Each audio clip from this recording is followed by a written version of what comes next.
Yo, what's good with y'all, man? It's your boy DavidBWylin, and I'm back again with another reaction, man. We got most mysterious place on Earth. If we get right into this, see what it's about. Make sure I run the likes up, sub, and do all that good stuff, man. And without further ado, let's get it. 500,000 square kilometers that has not been investigated yet. We are just, I think, looking at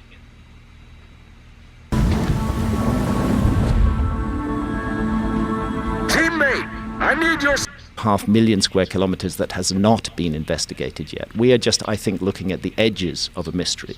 The archaeologists involved, who are mainly from Finland and also from Brazil, feel the same. Their estimate is that there are thousands of these structures remaining in the jungle, and they're open as to how old they may ultimately prove to be.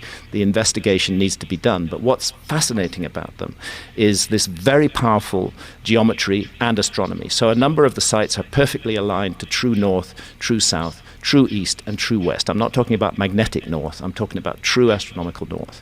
To do that, there's only one way to do it, and that's with astronomy. So that tells us that astronomers were at work in the Amazon.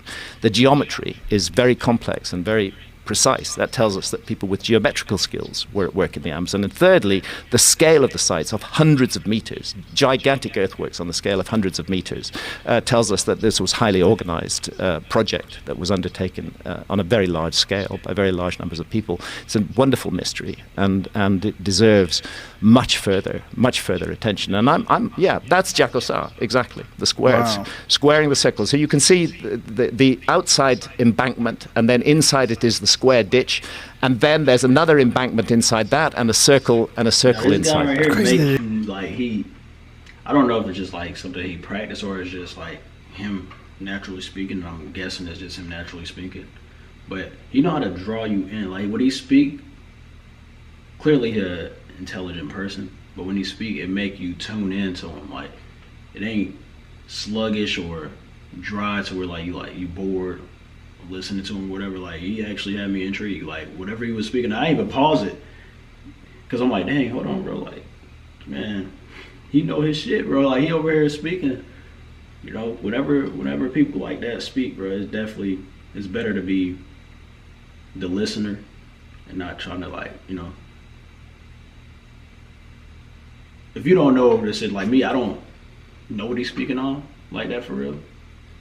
So it's better for me to just listen and tune into him, which it helped because he actually, like I said, he speak intelligently. So It made a road right through that. What Well, a assholes. modern road, yeah, because there's no respect for for the ancient world, unfortunately. And there's another one. Look at that. Wow, Yeah. that's incredible. So there are thousands how of they these things. found the stuff that they found in the Amazon? What imaging technology were they using to find all this? Initially, it was entirely found because areas of the rainforest had been cleared. Economic interests said, we want to make a cattle ranch here, or we want to make a soya bean farm here, so we're just going to clear the rainforest. In the process of clearing the rainforest, they start discovering these earthworks that had previously been completely overgrown by the jungle. Then the next step was to say, what could we do to find out more about this? Obviously, they don't want to destroy more jungle, and luckily we have a technology which is LiDAR, as I mentioned, which uses radar. And using LiDAR, they've been able to identify many more of these sites, and then to get to the sites without destroying the jungle, and to begin excavations on them, and to find that they go back, in the cases of the ones that have been explored so far, at least 3,000 years.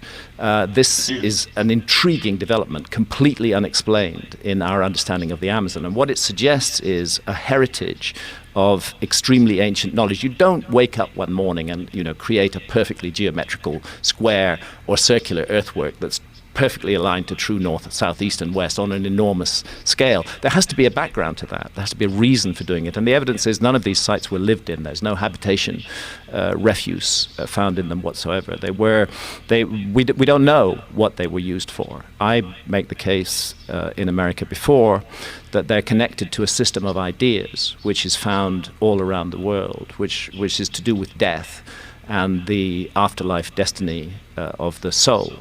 And I go into the issue of ayahuasca in this book because, first of all, ayahuasca is itself another example of Amazonian science. As you and I and many of the listeners and viewers know, the active ingredient of ayahuasca is DMT, dimethyltryptamine. But dimethyltryptamine is not normally accessible through the gut. We have to smoke it or vape it to get that rocket ship to the other side of reality. And the journey lasts, 10, 12 minutes, not much more than that, and sometimes quite a lot less. That's a scientific way of putting it, for sure. Not much more than that, and sometimes quite a lot less. What ayahuasca does is it makes DMT available through the gut. The reason it's not available through the gut is because of an enzyme in the gut called monoamine oxidase. And that switches off DMT on contact. The ayahuasca vine, which is one of the two ingredients of the ayahuasca brew, the other ingredient is leaves that contain DMT. The ayahuasca vine contains a monoamine oxidase inhibitor, which switches off the enzyme in the gut and allows the DMT to be accessed orally, which produces a rather different journey from the smoked or vaped DMT trip. It's a much longer journey. It's 4 or 5 hours. It allows you to integrate and to interrelate with the strange landscapes in which you find yourself amongst and the entities that you encounter. I'm not making any claims about the reality status of those entities, but what I am saying, and it's a fact, is that people who work with DMT and ayahuasca do encounter what they construe to be entities who communicate with them intelligently. Yeah, so crazy. Somebody in the Amazon, out of 150,000 different species of plants and trees, selected 2 that are not psychoactive on their own, but when put together, create an extraordinary visionary brew. And ayahuasca means the vine of the dead. And what it's connected to in South American religious and spiritual thinking is what happens to us when we die. The Tucano, who are an Amazonian people who work regularly with ayahuasca, I mean, the Tucano actually will give a teaspoonful of ayahuasca to a newborn infant. They feel ayahuasca is so important that there is a hidden realm. See, it's different, bro. Like I like stuff like that because cultures all over the world be so different from what like the norm is for us. The norm for us can be completely different for somebody else. So I really definitely like to not learn them, but it's nice to hear something different. Like I never heard of that before, and I have had a chance to live out of the U.S. I lived out the country in Germany, so you're around different cultures and you get a different understanding of like how they operate or what they do and stuff like that. Like, damn, it's crazy, completely different ball game, man. So it's definitely interesting to hear the different things that people do based off like their religion or traditions and stuff like that Around us, which we are not normally aware of, and we need to be aware of it, and ayahuasca is an important part of that. In their ayahuasca journeys, the Tucano shamans experience visions, and they will then come back to an alert, normal, problem-solving state of consciousness, and they will paint and depict their visions. And what's intriguing, and I go into it in the book, is that quite a number of the Tucano paintings of the other world, of the afterlife realm, of the entrance to the other world, are geometrical, and they look exactly like the geoglyphs. So I'm beginning to wonder whether these geoglyphs were part of a system of spiritual ideas concerning what happens to us after death and what we need to do in this life to ensure a beneficial outcome. And oddly enough, that same system of ideas is found in the Mississippi Valley. In the Amazon, it involves particularly ayahuasca and the belief that the ayahuasca journey takes you to the afterlife realm and a journey along the Milky Way.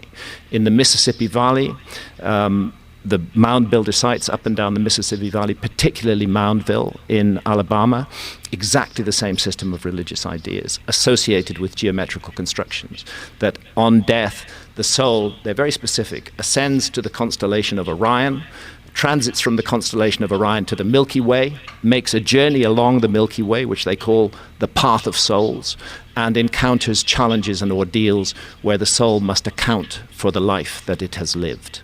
That's crazy. Then we go to Egypt, and what do we find? The same system of ideas. The soul must rise up to the constellation of Orion. There's a narrow shaft cut through the southern side of the Great Pyramid of Giza, which targets directly the lowest of the 3 stars of Orion's belt. Widely accepted as a star shaft or a soul shaft. The soul would rise up through that shaft, get to the constellation of Orion, which stands by the banks of the Milky Way. It would then transit to the Milky Way, which the ancient Egyptians called the Winding Waterway. And it would make a journey along the Milky Way where it would be confronted by challenges and ordeals. Very similar idea to the Tucano, very similar idea to the Mississippi Valley. As far as we know, none of these cultures were in contact with one another. Either we're dealing with a huge, unbelievable, extraordinarily detailed coincidence involving architecture and ideas, or we're looking at a legacy that was inherited in all of these different places from a remote common ancestor. And I believe that that's what we're looking at. What do we think the people... I heard about brandy first when I was in... No, that's definitely deep right there. It give you something like really to think about, because none of us know what happens after this life that we live. Once our body, like once our soul is gone, we don't know what happens. Because if you're watching this right now, you have not died yet. So it's just, you don't know, or I don't know the outcome or what happens after this. So it's crazy like to go in, but not going to like get deep about stuff like that, because I feel like that's a path you can get lost down. Like if you always thought about well, always think about death regularly, I feel like there's just, you ain't really living life at that point. You're not enjoying life to the full potential, because you're worrying about, oh man, like you kind of like pivoting your mind in the wrong, it's not the wrong direction, because there's nothing wrong with thinking about, dang, what happened after this. But when you constantly do that, I feel like it will draw you to a darker side of life. You're not gonna enjoy it like that for real. Sometimes you gotta just live in the moment, bro. But definitely interesting stuff that you're talking about, bro. Like I said, I definitely rock with like how he speak, because he wasn't saying like a lot. He wasn't saying like, or I think. He was pretty much he pretty much stated facts, but then he made some clarifications around other stuff where he was like, I'm not saying personally but but the facts are here. So I'll definitely rock with that, bro. But anyway, this is the end of that. Let me try to think about this in the comment section below. Make sure I run the like, sub new, turn on post notifications. I can follow my IG and Twitter, links in the description. Hit me up over there, man. We're going crazy over that 200K. Let's keep running up. It's your boy, DavidBWylin, and I'm out.